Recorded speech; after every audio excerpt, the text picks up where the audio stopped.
See that? You see that behind me there? Go on. I mean, they're taking it down now. It's just getting taken down. It's just getting moved away. But it's still, the basics of a barrier are there, and that was the barrier was going the full way across the car park, the full way across the road there, and that was it contained. That was the problem contained. It just shows if you complain kind of virulently, vindictively, insultingly, pettily, you just get right in about something. The level of obsession you have for this particular problem is out of all proportion to the problem itself. Eventually, you will be heard and something will get done about it, because the wee sweepy guy who usually comes along and basically ruins my podcasts. He's noisy. I don't know. He's sweeping up fag ends and he's tidying up iBooks. That's your beautiful stadium. Like he's all getting in touch with me, going, he's doing his work. He's just trying to do his work. He's got to be there. You're just some kind of fat, bawhead, so-called podcaster. I know that we don't have enough of them doing the rounds just now. You don't have to be there. You could go up the road. It's actually you that's getting in his way. So no. You don't listen to explanation. You don't listen to folk try to be reasonable about it, try to give you context. Something's annoying you. You just tunnel vision focus on that. So I spent a couple of hours chapping the waddle window, and they're like, no, just go down to the main doors at iBooks, and eventually somebody let me in. I was talking to an operations manager.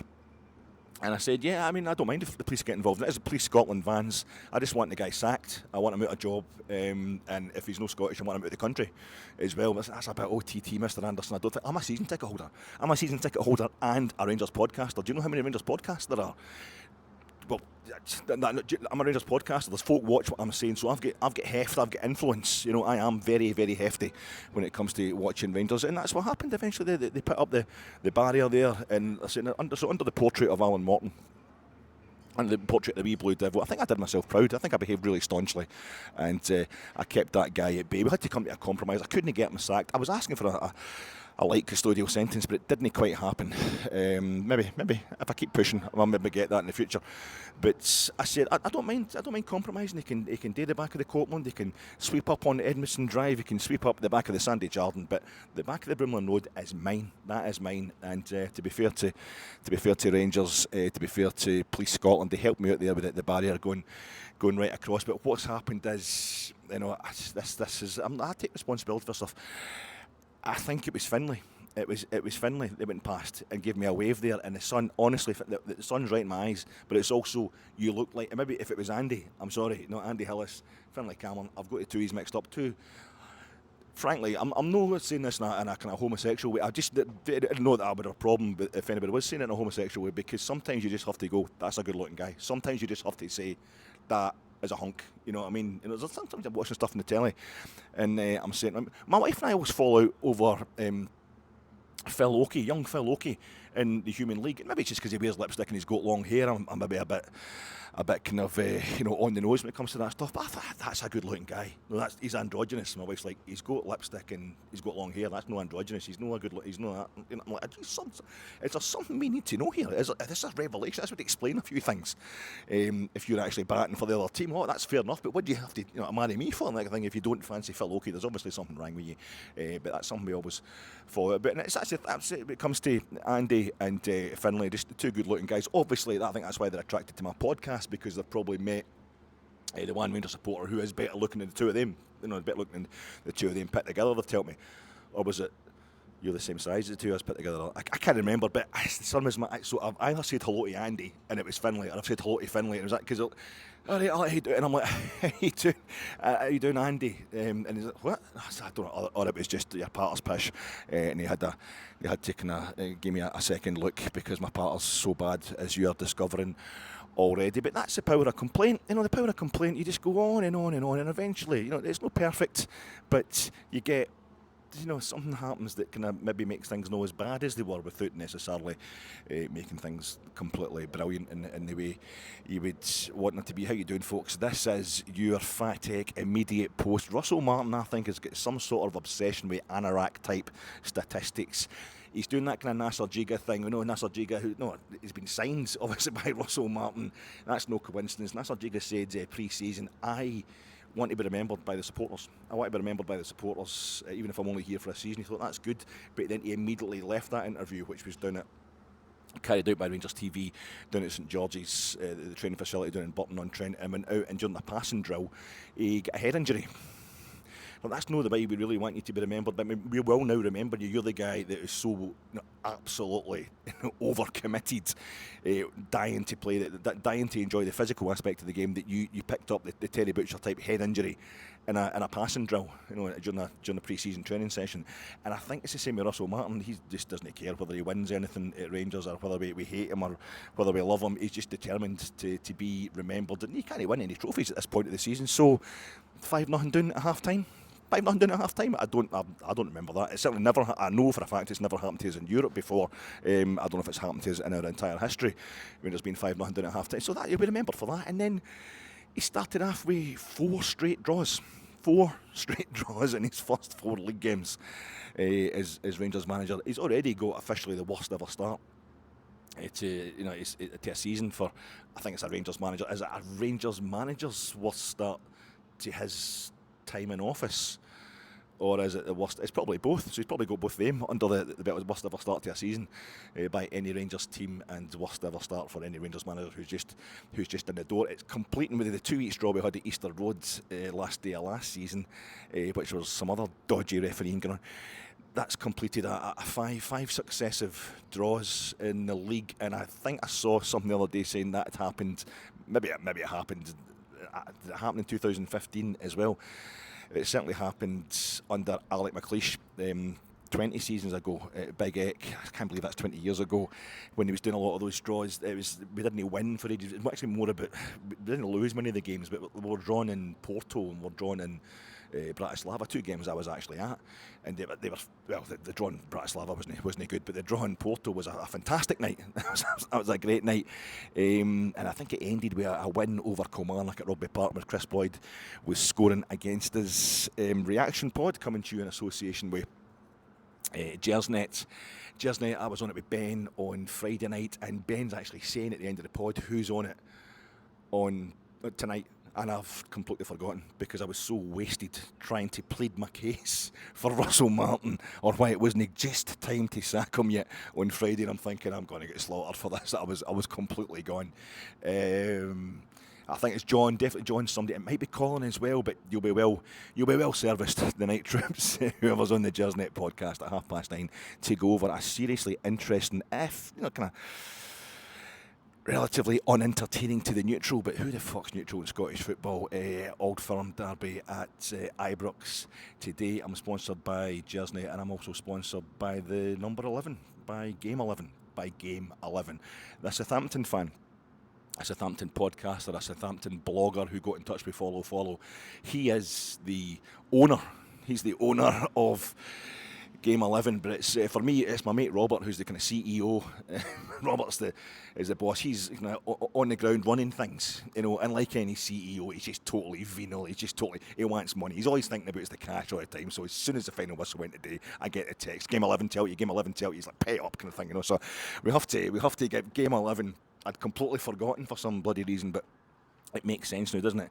We could have mentioned it in a couple of the podcasts. Robert told me after the Hullo game that he'd read this thing in Follow at Russell Martin. We're talking about the fact that Russell Martin we've always known about him. If you'd watched anything by any journalist or any blogger or podcaster of any of his previous clubs that he's managed, that he's been head coach of, said it takes a while. He starts really slow. You'll pretty much want to kill yourself. The football will be so bad in his first few games, with the first few months, but after that you'll soon start to see what he was up to, what he was planning to do, what he was watching. And that's why, as bad as things got over the last month, I was kind of going, just no, that theory, it really stuck with me. And then I met Robert after that Alloa game, and he's telling me this guy had said it's game 10 or 10 games. He couldn't quite remember, and I couldn't quite remember either. And I'm like, is it game 10 that it all starts working, or is it 10 games then it starts working? And we should have known, shouldn't we? The signs were all there. It's obviously game 11. It's game 11 where it starts to kind of work, because one each, his first 3 a Rangers manager didn't even draw, and it's not even the fact that he's drawn his first 3 league games in charge. He's drawn his first 4 now, but the first 3, they were all drawn 1 each as well. That's what I mean.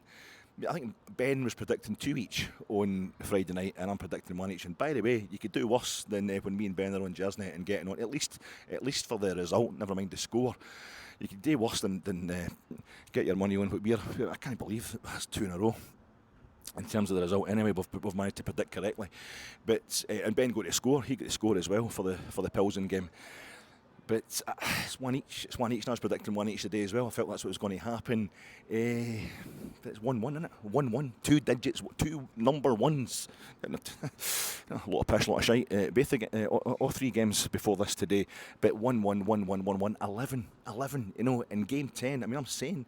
Game 10 was in Bruges, and I'm saying during that game, I'm saying in my post-match reaction pod, I genuinely thought 8 was a certainty. We're going to concede 8 goals in that game, and I genuinely thought we would have conceded 10. Bruges were going to go to 10. There was nothing really stopping them getting to 10-0 in that game, and that would have made it even more kind of, that would have made it even more poignant, wouldn't it? It would have made it even more kind of a coincidence, even more of a nice stat for us guys that like the stats, like the wee coincidences.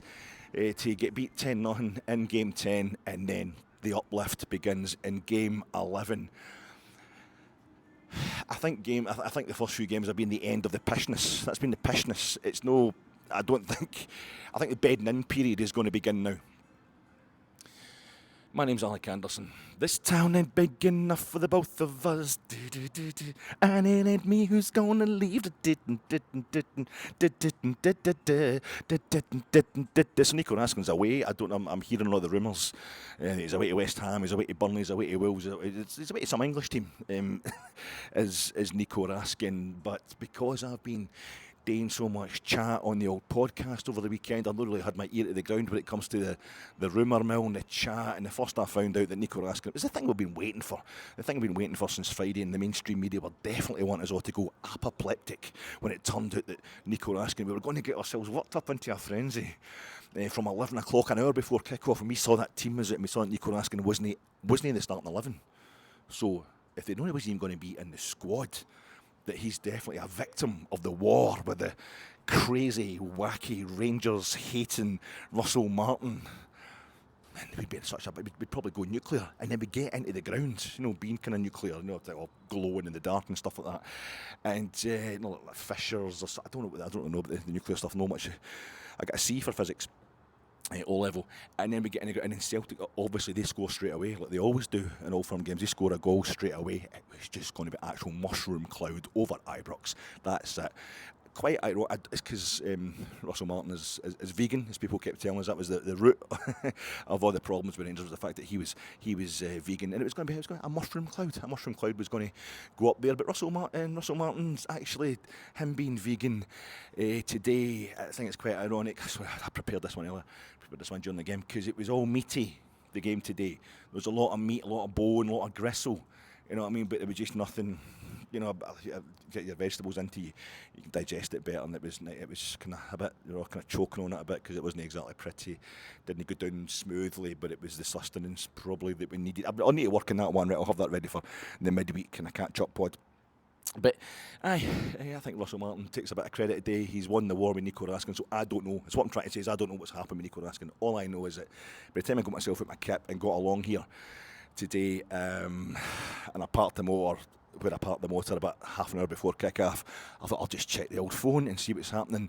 And I saw Raskin not only wasn't in the starting 11, he wasn't on the bench, and I'd kind of formed a wee theory, if you heard any of the pods I did on Friday night, Jersey night, or my own pod, that kind of needed Russell Martin to win the war and Russell Martin to be the boss. It was time for Nico Raskin to go. I was backing the head coach when it came to that kind of thing. And I thought, right, okay, has it been a total rammy, a total fallout? And I just had enough time, the wee 2.5 minute pre-match interview on Rangers TV come up on my phone. I was like, I'll watch that. And of course, there was no mention of it whatsoever. It was a very in-house, a very Pravda type interview where there was no mention whatsoever of the thing that'd be grabbing the headlines everywhere else and be catching the attention of most Rangers supporters that Nico Raskin wasn't there. But is this what I'm trying to say here is maybe it's been revealed that he's away? Maybe it's news now. You've been watching the game on telly. You've been listening to it on internet. I go offline to do these podcasts. I've not had anybody confirming it to me. Maybe Nico Raskin is actually away. But if he was dropped by the manager today, then we didn't win the game, but we didn't get beat 5-0, did we? At half time, only get beat 5-0 at half time. We didn't get beat 6-0. It turned into a very big kind of 0-0. The man of the match, Mohamed Diamandi. But the sponsor of the man of the match isn't it the sponsor's man of the match. I don't know who the man of the match was in Sky and the TV coverage, and I can't really tell. I'd maybe go for Giga. I thought he did quite well today. I couldn't tell who the actual man of the match was, who the best player in the part was, but I just know that when I was watching the game today, and it was a game you didn't want to take your eyes off, it was intense without being entertaining for the neutral. My peripheral vision, Celtic players were getting wrestled to the ground. There was a lot of wrestling this game today. Celtic players were hitting the deck, and Mo Diamandi was on the deck next to them, looking a bit coy. And he did well to not get booked until the point he did get booked at. But my God, the bookings they didn't get. The bookings they didn't get, the Celtic did not get. Never mind. It was that kind of game, so it seemed really, really appropriate, an appropriate choice. But then, obviously, they tell in today's match, Mo Diamandi and the sponsors of the game, was it Fire Suppressants or Fire Suppressors? Fire Suppressants Scotland Limited. I thought that's perfect.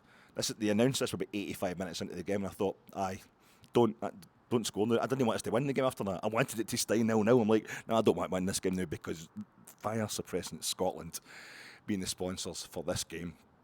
But obviously both teams are trying to suppress the fire that's going on amongst their support, the anger, the rancour that they're experiencing from their own supporters. They just don't want to make it worse. They don't have the capacity to turn it into a great victory that the other supporters are going to enjoy. This is just all about, don't make things any worse. And that's exactly what happened. The fire was suppressed. Both teams kind of cancelled each other out.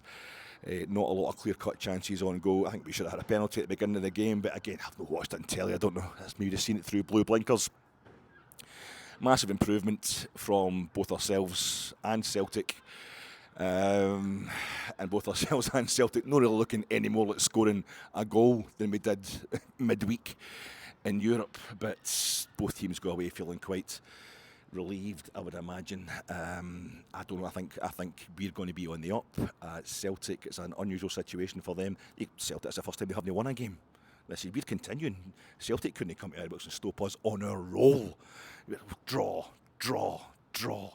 Our league form has been completely unimpeded by a visit of the so-called champions, whereas Celtic, what a massive dent to their form. They're 3 points, bang, suddenly only a point. They won't know what's hit them. They'll never recover from that. And it's all now about, what is this? So 11 o'clock, it's going to be, this is about back at 2, the next 24 and a bit, 2 till 11, that's 31, next 31 hours, absolutely crucial. I think there's going to be a lot of movement from Rangers in the transfer market still. Bojan Majowski, even I was online enough last night to realise that we'd signed Bojan Majowski, a fantastic signing, and he was great today. He was leading the line. The idea that this manager's inflexible. Somebody's saying to me, Days, he's so inflexible. He will only change it. Russell Martin. It's like he fucking went 3 at the back last week, half time, the second half, and then he changed. And then he's thrown on all sorts of players to try and get it changed to get the equaliser against St Mirren, which we did. Obviously, didn't win the game, but that get characterised as, I bet he's mad, he's mental, he's changing too much. So that's why you end up kind of trying to see through all the noise and work out what's going on here. For real, not to panic, not to be sacking guys a moment too soon or a moment too early. I thought sacking him after that performance in Bruges the other night would have been just a moment too soon, and you're getting no hint whatsoever from the owners. Maybe it's that thing of they've got the sporting director in there. It's actually Kevin Thelwell. This thing we've always wanted, where the head coach doesn't matter. You can change out the head coaches. We're signing players that the club needs as opposed to the head coach needs, and maybe that's why we're signing Majowski, but you can't help taking that as a sign that, we've been gubbed 6-0 by Bruges on Wednesday night, and then we're getting a player in for a couple and a bit million on the following Saturday. They're not intending to sack this head coach anytime soon. But so we went 4-2. What I'm trying to say is, I'm pretty sure that was a 4-2-3-1 today, wasn't it? That was 4-2-3-1. We went today, and Nico Raskin wasn't missed. The people out there giving it, well, this Raskin, and just I'm talking about Nico Raskin and how I think he was becoming a pest in the dressing room. There's the pest of these podcasts has just arrived behind me. But it's not as bad as it was last time. It's taken a wee bit longer to get in here, haven't you? That's just, it's green. It was blue last week, the wee sweepy guy. It's a green one this week. Oh no, it's not. It's just, I'm obsessed, obviously. It's the sectarian hatred in my heart is blinding me to the true colour of the wee sweepy guy. It was, I've been so many folk getting in touch with the podcast, and I love it. It's brilliant, folks. And I was trying to reply to everybody and all that. I've not really kept up with what's going on with the Raskin situation. I was getting told by the boy that sits next to me today, he'd heard rumours it was away to somebody, Wolves or Burnley. He thought it was down south. So we'll find out if it's an out-and-out fallout. No doubt Sky will have carried on the mainstream media just bloodlust and a characterisation of the situation between a manager and a player who should have left. I didn't think Nico Raskin would be here in June. I didn't think Russell Martin would even get a chance to meet Nico Raskin as he was coming in the door, expecting Nico Raskin to be going out, particularly after his performances in the Europa League last season. I thought he'd be away. I thought he'd be like, we'd take 25 million to 30. I'd take 30. And he'd be straight out the door. But he's hung about, and it's encouraged this idea that he could build a team around Nico Raskin. I felt more sorry for Joe Rothwell today. I know that he was on the bench, but when he did come on, it's like Nico Raskin has finally left, mate. The number 6 berth is all yours if you want it. We're not playing mere 6 today, Joe. He's like, for fuck's sake. See, I'm fucking sick of this place. He must be like, I am absolutely sick of this. I can't catch a break at all. Raskin's away. And it was a kind of horrible bit of day. I thought, this shows you how things have got with. Do you know why I'm buzzing? You can tell that I'm buzzing. Sorry, I'm all over the place with the podcast. I'm buzzing a bit today in the same way that I was buzzing a bit at full time on Wednesday and at full time the previous Tuesday, for the worst of reasons, really. It's more about things haven't got any worse rather than things have got significantly better. Rangers have had a fantastic result. I couldn't believe we'd only lost that game by 2 goals to the first leg to Bruges at Ibrox after being 3-0 down the first 20 minutes. It's just a straightforward 2-0 doing at home in Europe, which happens all the time. It happened to us, I was like the 4th time we'd been beat by 2 goals or more in Europe in the last year. And then the other night, as I was saying, and a lot of you will no doubt know, everything just pointed to us losing that game 8-10 as we went into the second half. And the fact that Bruges only scored 1 goal in the second half is one of the something that I'll always be thankful for, but I'll never really understand why they didn't keep it going. And I thought this is going at least to 8-0. It didn't happen, and I've got that same. So the final whistle, you're kind of, oh my god! And the referee blew early. He blew with like 4 seconds after the 90 minutes on Wednesday night. Oh, thank God I didn't go into double figures, And it takes a couple more seconds for you to realise we still get tanked 6-0 though, and it's still totally humiliating. And today, I just feel, the manager. No way he's been completely vindicated. There's no way he's suddenly got everybody on side. If you still want to hate Russell Martin, there's the fact that it's going to be his 5th league game at the best. And I think that's going to be the Jambos as well, isn't it? Before he wins, before he has a win under his belt, well, you can just keep slaughtering him on that. But I think the wider truth and the wider context I was hoping to see, I was hoping everybody could just keep in mind, even despite that debacle on Wednesday, was that maybe that debacle on Wednesday was part of it. Maybe that's what had to happen. Things had to get worse before they're going to get better at Rangers in general. The accusation coming, the same guys I think that are calling for Russell Martin's head and being so horrible. So the horrible thing that happened today was the fans started singing Nico Raskin's name. They started singing Nico Raskin's name, and it was nice, it was loud. You want to make noise at these Old Firm games. Particularly when Celtic have got the bigger allocation back, not the tiny wee few hundreds in the actual right in the corner between the Sandy Jardine and the Brimlin, but that kind of European style away allocation where they've got that corner and then gone up the 2 tiers, a few rows up the 2 tiers of the Brimlin itself. And so you might drown any kind of noise you can make is good, but I felt as if it was around about the half-hour mark, and I thought it was really obvious at that point. Not only had Russell Martin changed his style and made us more stolid, stodgy, we weren't a couple of goals down already, like the doommongers were saying, and certainly we're only a couple of goals down already, like we were at that point on Wednesday night. You didn't have to be a doommonger to have predicted that today. But we were clearly playing better. We were clearly improving things, and to come out with singing Nico Raskin's name and what clearly wasn't a kind of, oh, I love you, Nico. It's all the best, mates. You were great when you were here, and all the best in your new endeavours. It was a criticism. It was a kind of, a partisan thing, an anti-Russell Martin thing. We back Nico Raskin against Russell Martin, and as I said over the past few days, I remembered Barry Ferguson with Paul Le Guen. the same thing happening, and Barry definitely won that one. Le Guen ends up dropping them, but we won at Fir Park that day, and that's, next thing. We've got rid of Le Guen though, and in comes Walter, and that's fine. But I remember hearing reports that day. Walter's first game back, we gubbed Dundee United 5-0, and Barry Ferguson scored.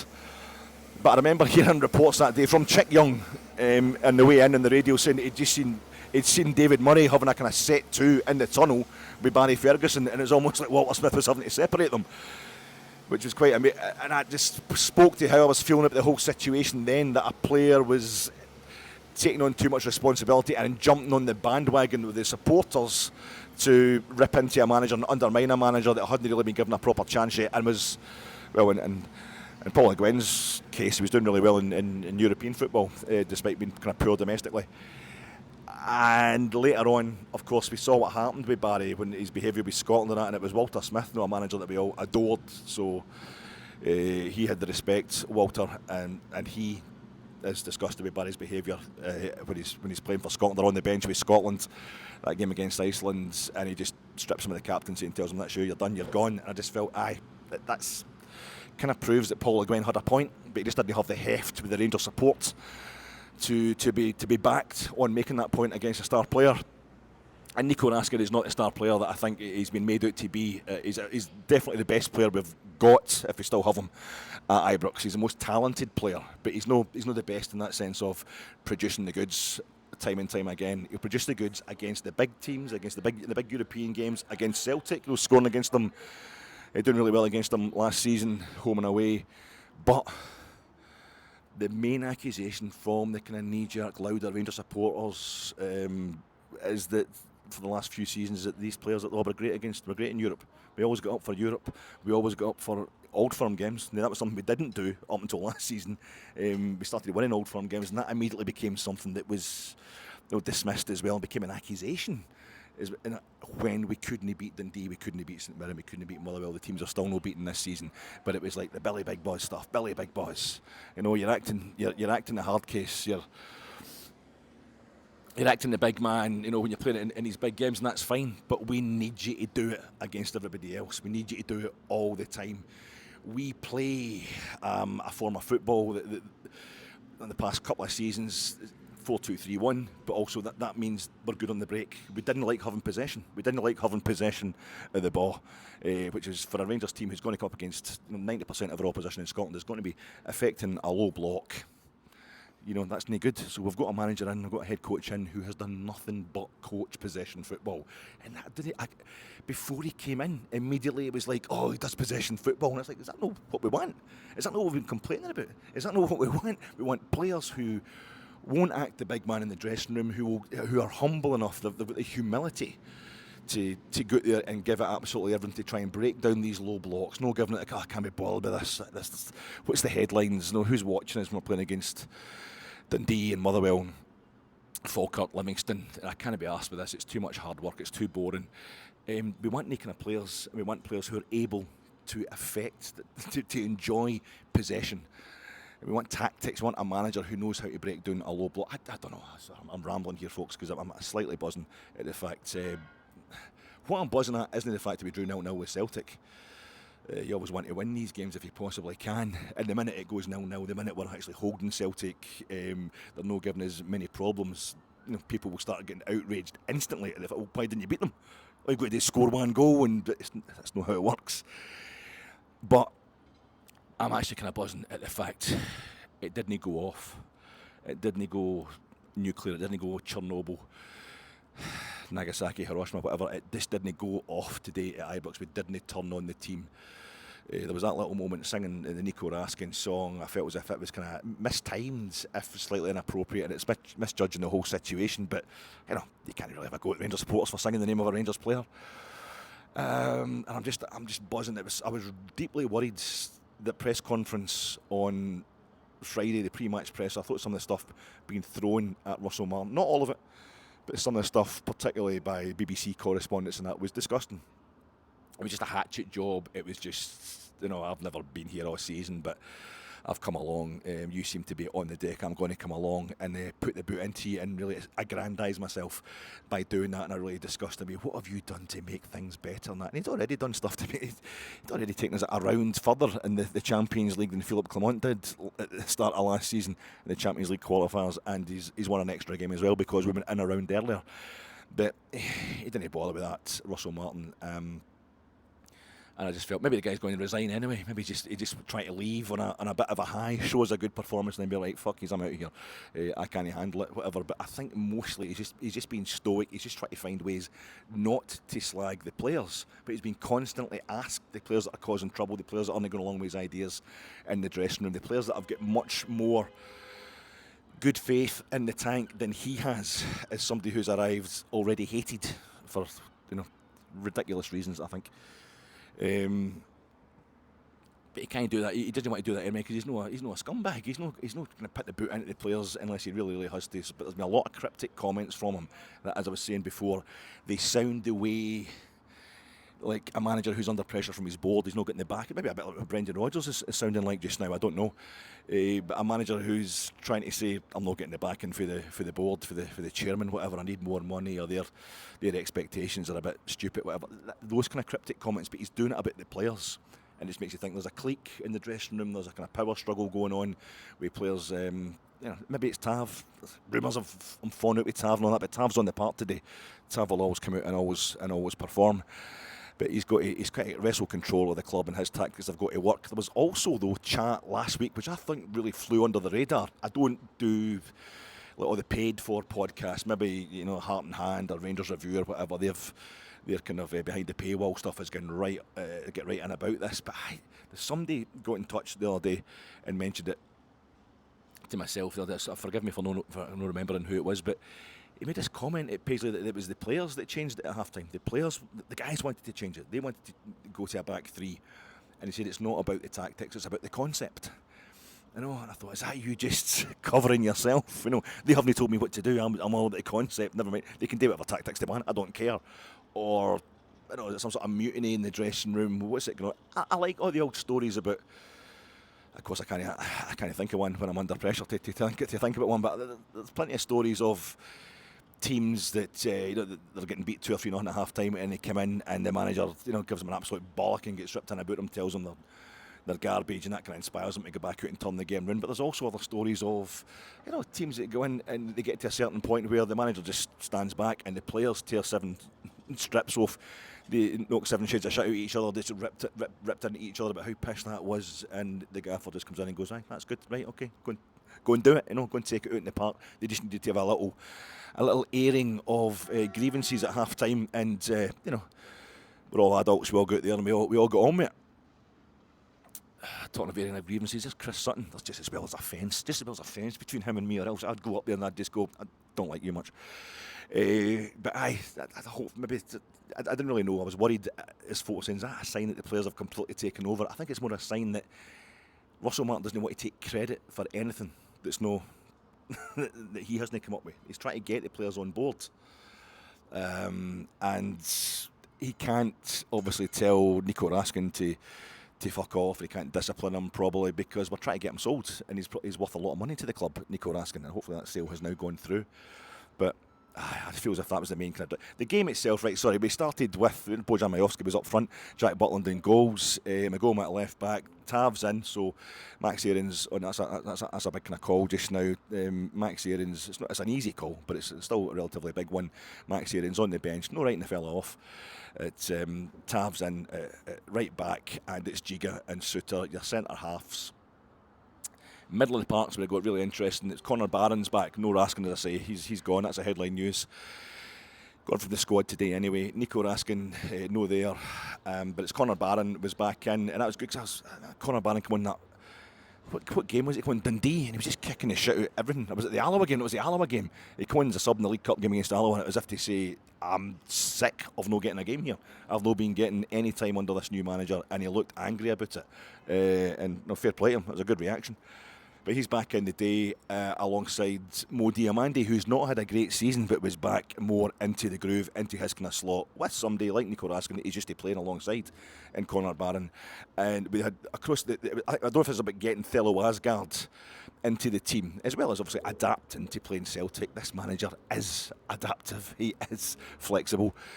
But we've got the three with it was Mikey Moore on the left though, and so we're not starting with Ant-Man on the right and Gas on the left. It's Gas on the right, Gassama on the right, or Gassam on the right, and Mikey Moore on the left, and it was Asgard is sitting behind new boy Bojan Majowski, who was right up for it, and is somebody who knows how to lead the line. There's Chris Boy, just talking about you, Chris, as well, and I was slagging you rotten last week, so if I'm the kind of man I should be, I'll just go right over there and I'll say, but I'm not going to do that. Look, I'm talking to my pals here. Yeah, that's my excuse. But I'll let you see them. I'm talking about. Can you see them? Can you see them there? See them over there? I don't know if you can see that. But that was the lineup today. Different shape, I think, and it was just stolid. It was crunchy. It was chewy. It was still fluid. It was moving about. The game was going from end to end, but Celtic didn't look like scoring, and we did score, and we looked like we should have had a penalty. I'm hearing the goal was offside, and it's funny when we had that free kick, and the ball goes into the box, and it was Big John Suter got in the end of it, and it goes to the net. I just kind of stood there. Everybody else was going mental, but it's an instinctive thing, and I think it's as much as I can't tell from my seat down the Copeland end of the main stand where the ball's going, what the line is, if anybody's offside. I also have just got so used to us taking the lead against Celtic in Old Firm games and it being chopped off. It's a Sunday, it's usually 12 o'clock, most of them at Ibrox, but I've had a few on a Saturday at Parkhead as well, Alfredo Morelos, that one, it was unbelievably chopped off and that. So I just, as soon as it came up on VAR, I thought, yeah, that's it. But you feel a bit antisocial because folk are like hugging each other and all that. And you're kind of like, I know, I'm not in the mood today. Kind of thing. It's like Sunday. It's a bit early for me. I know Sunday's the day we're supposed to get in about this stuff, but no, I'm not up for it. I'm just now. I'm just not feeling right. I've got a sore head. I've got a headache, and that headache is called VAR decisions gone against Rangers in Old Firm games. But apparently it was offside. But before that, I don't know how early on it was in the first half. I think it was Gassam put the ball up the right hand side, just curved in behind the Celtic defence, and in goes Bojan Majowski. It's a beautiful run, and it's your first game with the team, and you can already read what they're going to do. He's a player, Majowski. He's an artist. He knows what he's doing. He goes in behind the Celtic defender, and not maybe no favourite to win the ball, whatever, but he knows what he needs to do in this situation, and takes a little barge. It looked like on the back. Goes down. I'm thinking that's a good shout for a penalty. Because you don't say that. You don't say that in an Old Firm game. It's not a good shout for a penalty. It's a Vatican conspiracy. It's a papal conspiracy if we don't get the penalty. So the place has gone nuts, and we didn't get the penalty. But we'll find out. I'll find out when I get home if it was a stonewaller or not. But at that point, you realise we started well. We've started well. It's no spectacular. We don't look super threatening, but the ball was going up front. We didn't seem to have a lot of players up front all the time. We're doing that thing of kind of passing it about a bit dangerously at times amongst ourselves at the back.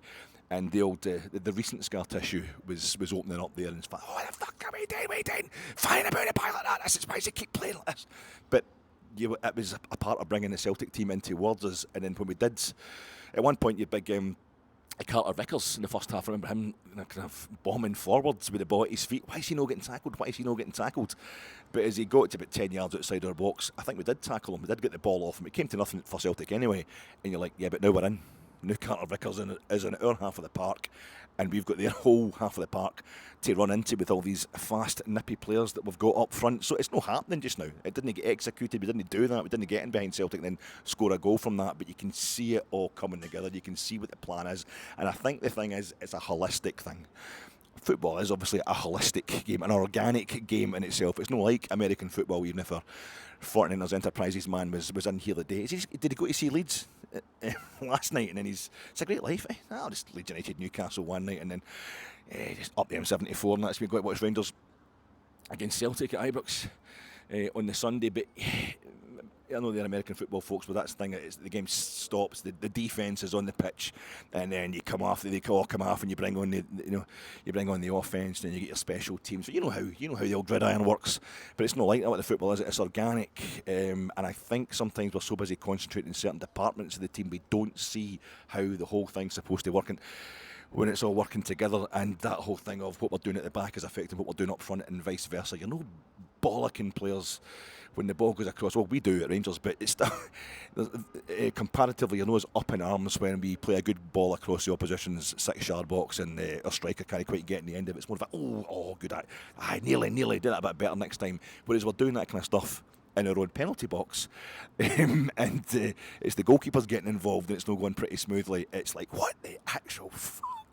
But one's resulting in you going a goal up if it goes well. The other one's resulting in you going a goal down if it goes badly. But it's every bit as important, and you can see that the problem with the early stages of the style or the concept that Russell Martin is wanting to implement is that when it's rusty, it means that nothing's working. That's why the XG against us and the XG for Rangers is so pitiful in certain games, and we have a moment. Hopefully, that is the absolute nadir, but also a function of how we go forward. The game in Bruges, the game in Bruges. That's a meta thing about how I can't even get the name of the venue. I can't even get the name of the city right. Jess McFadden as well. The whole mob there. Standing over opposite from me just now. It's kind of distracting, but it was. We're at the early stages with Russell Martin, and today I think we saw the start of it bedding in. Rather than the start of it working, we saw the start of it bedding in. It's not working anymore. And to do that against Celtic, who of course we hope are going to be our main rivals this season, because if it turns out to be Hearts and Hibs, that's just going to be horrendous.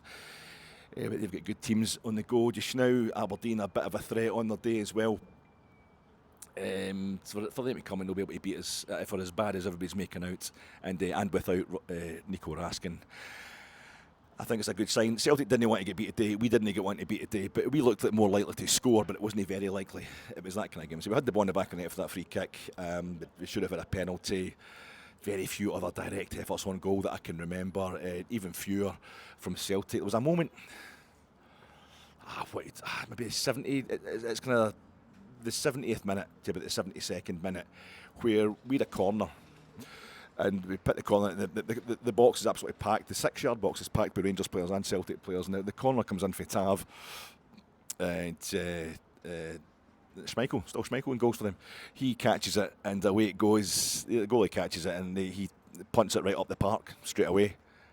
And they're kind of through on goal. Kind of think doesn't happen. We push them out the way. Did they get a free kick or something? That just goes straight back to Rangers. Then we go straight back down the park. That's how it's working now.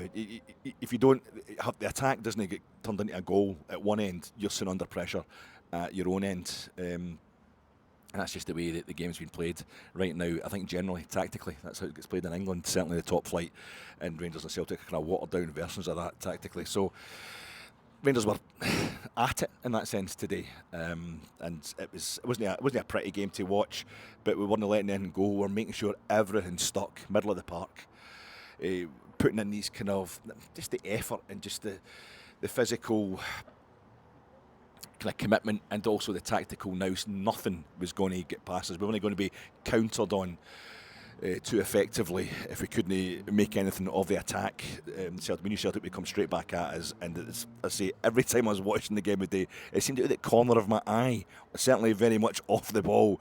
There was a Celtic player hitting the deck and tumbling, and Mo Diamandi was down there looking a bit. I don't know what happened there. I think he just kind of bumped into me, ref. And it happened with Diamandi as well. As a Celtic player, just kind of Mo went for it. He knocked the ball past the guy deliberately and then went for it, but he wasn't getting out of his way. He totally body checked him going up the wing. There was a point where the referee, was it Don Robertson? I'm not sure who the referee was.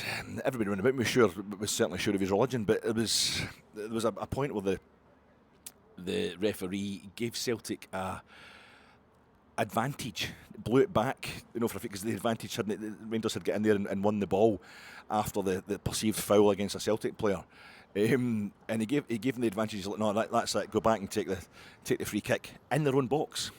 Do you know what I mean? Like about 2 yards for the byline, because even he was seeing how the game was working. It was like, it doesn't happen for you at one end. You better get your ass back there, because it's game on. And I think that's a lot of the worry about how Rangers are playing at the back comes from the fact that you're taking out the opposition in your own box. You're making the space that's going to eventually result in a goal in your own box these days. And the goalie and the centre halves are supposed to be passing that about riskily. And I think there's a definite massive improvement today. So people, it's got worse under Russell Martin. It was getting worse as he broke it down more and more and had more and more kind of rammies to try to establish his power in the dressing room with players that were wanting away, and if they weren't going to get away, they were going to hang about and be the top man in the dressing room at Rangers. But this time it didn't get worse today. It couldn't have got worse really than Bruges probably. It would have been 7-0 to Celtic, but it wasn't even just a line in the sand. It wasn't even just a like, we shall get no worse than we got the other night. There was a definite marked improvement and clear signs of how the team are going to look in the future under Russell Martin. I think we're now probably going to have a couple of ugly wins in the league, and you then look to start to the next time we play Celtic at Parkhead. You never know, that could be the time, and it's very interesting to see how Celtic will get on, because they were poor today. We made them poor, but they were even less effective than us. I think they had a kind of 10-minute period, 70th minute to 80th minute, and then we brought on the subs just to freshen things up, and freshen things up they did. And Bojan Majowski and Finlay Curtis, it was just a bit out, but you can see the two of them obviously are ballers in their different ways. Nadim Bajrami, I think Nadim Bajrami could go between now and 11 o'clock tomorrow. He could be sold, but he's one of the guys, because he can't be arsed. He just can't be arsed. He's just too cool. He's not doing it in a Billy Big Boys sort of way. He just can't be arsed against Dundee, against Motherwell, against St Mirren. But when it also means he doesn't give a shit when he plays against Celtic. He's always good against Celtic because they don't worry him in any way, shape or form. He's just too chill all the time, Nadim Bajrami. So he was looking really good actually when he came on. It might make a difference, but it quickly felt like, even at half time, you're thinking, I think this could be the final score. I think 0-0 could be the final score here. It obviously suits both sides in the political situation they're in just now. Somewhat. There's a moment today I'm sitting in there's a thing in Old Firm games. I actually don't like the sunshine in Old Firm games. I think Celtic tend to score more against us in the sun than we score against them. But there's a lovely thing in it. I think it reminded me of when Big Hollander scored the only goal of the game against them. But the first Old Firm game in our defence of 55. That was the only goal of the game. But it's a lovely seat I've got in the main stand. The view, you've got the Copeland on your right hand side. Not a beautiful tifo for the Copeland today. That was lovely though. The statue of Wellington with the cone on its head, and that lovely pink sky over Glasgow. Who says we're not PC as a support? It was a beautiful tifo, and it's a lovely corner in there. I was the same when I was over in the Govan for years, in the kind of top tier in the Govan, when Rangers are shooting towards the Rangers end, and it's just that whole kind of cul-de-sac of red, white and blue in there, trying to suck the ball into the back of the net, and Rangers have got Celtic pinned in to their penalty area.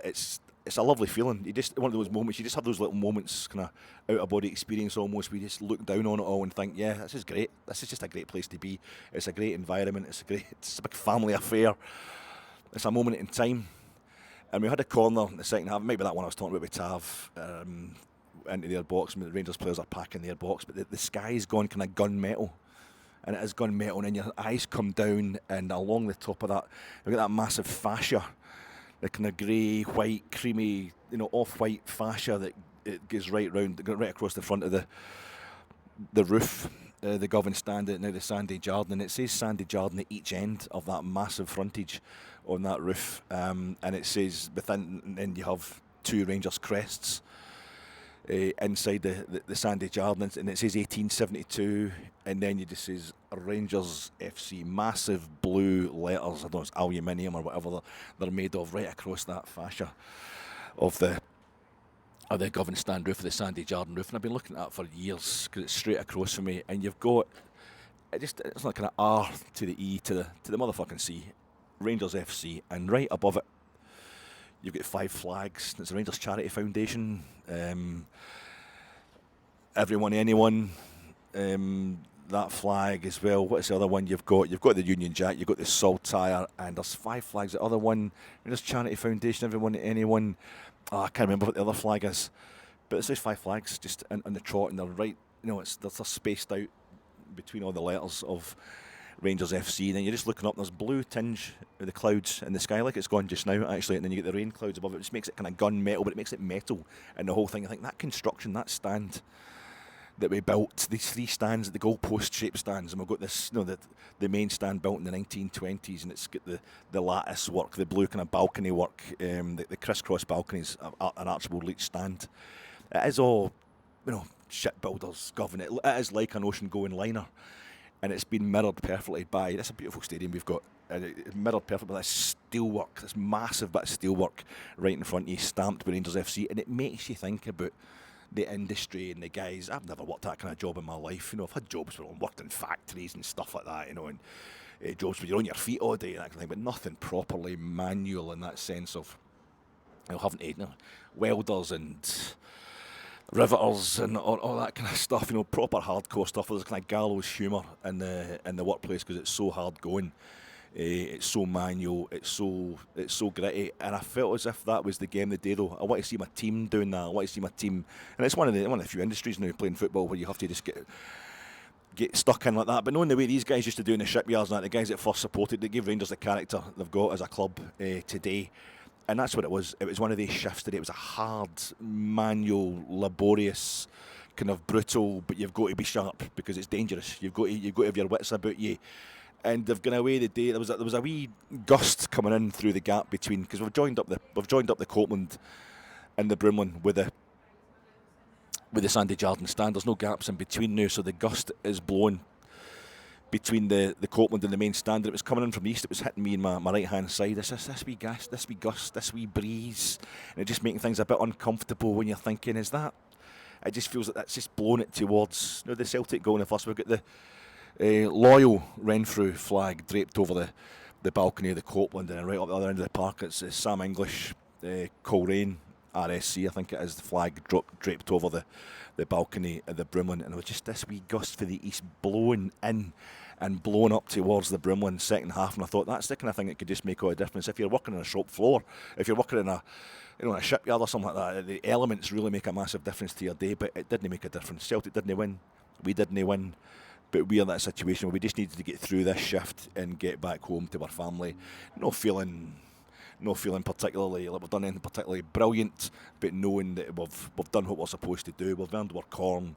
We've kept ourselves in a job, and long term, this is just one of the days where you just get through stuff without anything going spectacularly badly.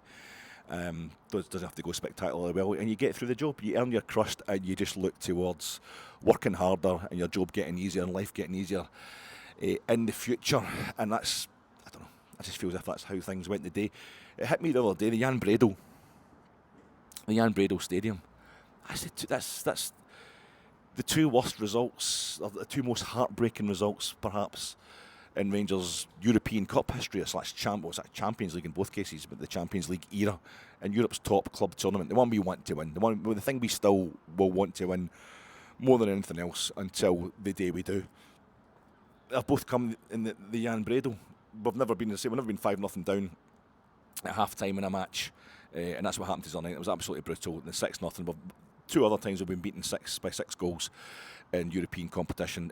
Both came in the European Cup and the Champions League against sides who were reaching multiple finals of that competition at that point in time. With great legendary players, world class players. So no great disgrace, although far from enjoyable. But that one the other night against a good solid Champions League club, Club Bruges have become, but never good enough to be doing that to Rangers. It was a horrible moment. That's my worst ever. I think it is. You've got the losses to Minnows, Progress Niederkorn, Aris Limassol, Kaunas. Obviously equally brutal as well, but I think that might just have taken it. That just when you're sitting there thinking Rangers are going to lose 8-10 goals, I think that's the worst. Officially for me anyway. But I think also back in 92-93, it was the Jan Bredel Stadion, Bruges. We were playing that game against CSKA Moscow here at Ibrox. We couldn't it didn't matter what we did. If we beat CSKA Moscow, if Marseille equalled our result, they were through. They were through to the final of the Champions League. It's the closest we have ever come to getting to the final of the biggest competition in Europe. And I know we're playing a team here today who've been in the final twice. And I think we need to bear that in mind ourselves when we're not beating them. It's not always. It's sometimes you've got to know your enemy in a positive sense, what they've achieved to get our own results against them in context. But that night against CSKA Moscow, I remember slagging the shit out of it. It's the only 2 group games I've never been to at Ibrox. Only 2 group games played UEFA Cup, Europa League or Champions League that have taken place at Ibrox that I haven't been at, that you're allowed to go to. I didn't go to, obviously, the Europa League group stage, any of the home games in the COVID season, 55 season, because nobody was going to those games. The doors were shut. But apart from that, the only ones I've missed were Club Bruges, the game where Scott Nisbet scores a goal, 10-man Rangers wins the game. And it's a fantastic night, and it kills me. It does my nut in because I'm not there, because I couldn't get a ticket. I've told you the story so many times already this season because we've played Bruges 3 times. We've played 3 games against Club Bruges this season, and the first one was a friendly, and we were 2-0 down after 7 minutes, and I'd stopped a holiday to Bruges. We're supposed to be going to Bruges, my wife and I, but she wasn't that bothered. It's a bit awkward to get to. You'll know if you were at the game the other night. And I thought, I want to be back in time for the friendly against Club Bruges. I'm not going to Bruges because I want to see Bruges, the team, Club Bruges, not Kerko Bruges at Ibrox. So we'll go to Berlin, which we'd been to 3 times before. I've still never been to Bruges. I'll probably never go now. And I go to the friendly against Club Bruges, and then we draw them. We end up having to play them in Europe, so that was a waste. That was, if you want to say that, but a fantastic time in Berlin anyway. But I go to that friendly, and we're 2-0 down after 13 minutes. We draw the game 2 each, and it's with Robin Propper and Leon King at centre half that day to show the two of them why they weren't going to be in the manager's plans going forward. But it was still, a bit awkward, a bit, and then we get them obviously, and we're 3-0 down after 20 minutes when we get them in the actual Champions League playoff rounds. And this is terrible, and there's fans walking out, and that was the start of the proper "we hate Russell Martin" stuff amongst their support and all that. And it's like, that was seriously unpleasant. And I thought, well, this would be the time that I go, isn't it? This is the time that I go to see us playing Club Bruges. No, back in 92-93 when Scott Nisbet scored that goal in the rain against 10-man Rangers, a fantastic night. But that was the night Mark Haley gets sent off, and that might have been what cost us when we couldn't win in the Velodrome against Marseille. One more goal. We were under pressure that night, did we got a draw, but that could have been the difference in the same night against CSKA Moscow. But it was what happened in Jan Bredow. Even if we'd beaten CSKA Moscow, Marseille won 1-0 in the Jan Bredow. They beat Bruges at their stadium at the same time that night, and that meant that no matter what we did, we couldn't go through to the Champions League final, the closest we've ever come to getting to the final. And at that point in time, Belgian football was notorious for taking bribes, for bribing referees. Marseille were done for that very season bribing Valenciennes to chuck their Ligue 1 game before they played that Champions League final that they got into that night.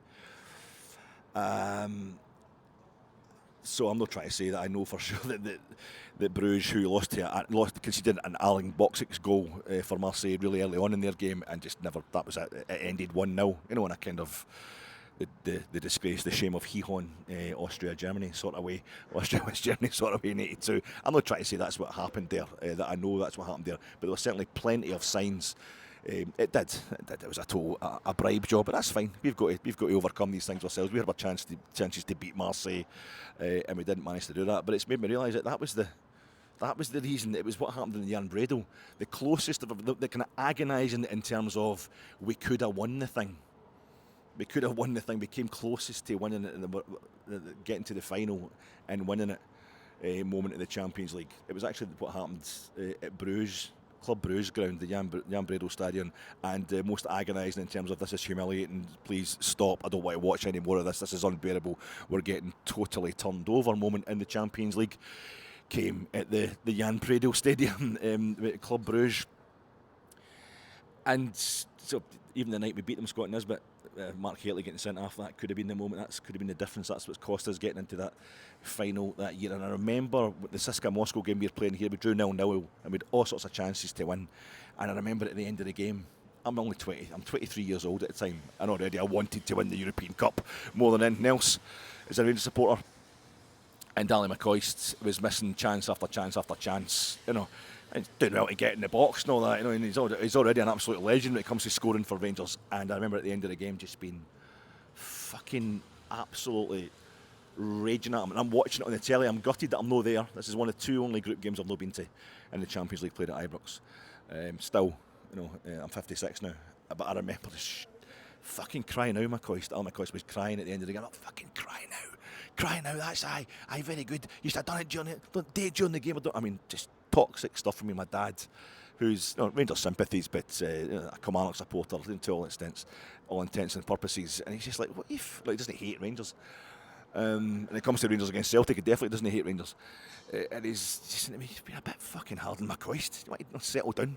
You know, he's getting at his best and all that. And I'm like, I just lost it. And I'm now doing my dad's bit. I'm doing that bit with my dad, and I'm hearing other Rangers support that. So I know where it'll come from. I know where the toxicity, that feeling of just, I wanted this so bad, and it's the opposite is happening, and you need somebody to take it out on, because football constantly offers you somebody to vent your bile on, you vent your disappointment on, your emotional vulnerability as a person. You know, you've put so much into of your life, you have to deal with life, and you put it on the back burner, and then you let it all out through the vehicle of the football. So you can end up just being horrendous to people that don't really deserve it. And I think that's what's been happening with Russell Martin and a few of the players that he's signed, and I'm so glad.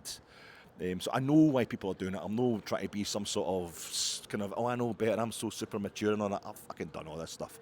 I've done it all. And I just want folk to know, just chill, man. It doesn't deserve that. And we have to be cool just now, because this isn't just about what's happening game by game this season. It's what's happening season by season. Rangers need to. We need to get back into winning the league every season. We've won the league once since 2011. At the last count, that was 15 years. So, and I don't think we're going to win the league this season. I wasn't expecting to win the league this season because we're so far behind Celtic points terms last season. I'm not expecting it to be overturned overnight. And we've got a few more kids on the block when it comes to, you know, seriously affecting Rangers and Celtic's hold on things in Scotland. No, I mean that's a myth anyway. We've won 3 major trophies in the last decade. Aberdeen shared the trophies with Celtic last season, but it's going to get a bit tougher. So it might not be this. It's definitely not going to be this season. I think that we win the league, but it's all about just deciding for once.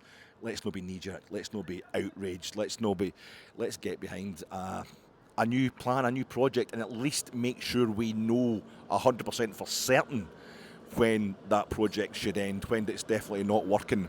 And the best thing I can say after today is we still don't know that. We still don't know that it's not working, and let's get ourselves through. Let's enjoy this international break. Everybody can just calm down a bit, chill out a bit, get a bit of perspective, enjoy a massive 24 hours in the transfer market for Rangers. I think that'll be huge as well.